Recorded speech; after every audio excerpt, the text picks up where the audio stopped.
সরল মেয়েদের 5 বৈশিষ্ট্য। নাম্বার 1, রাগ খুব বেশি হয়। নাম্বার 2, অল্পতেই মাথা গরম হয়ে যায়।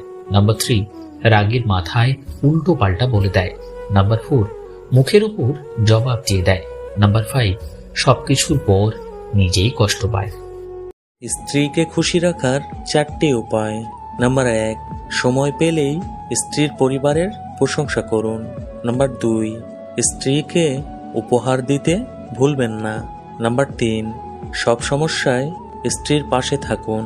নাম্বার 4, সময় পেলেই স্ত্রীর সঙ্গে ঘুরতে বের হন।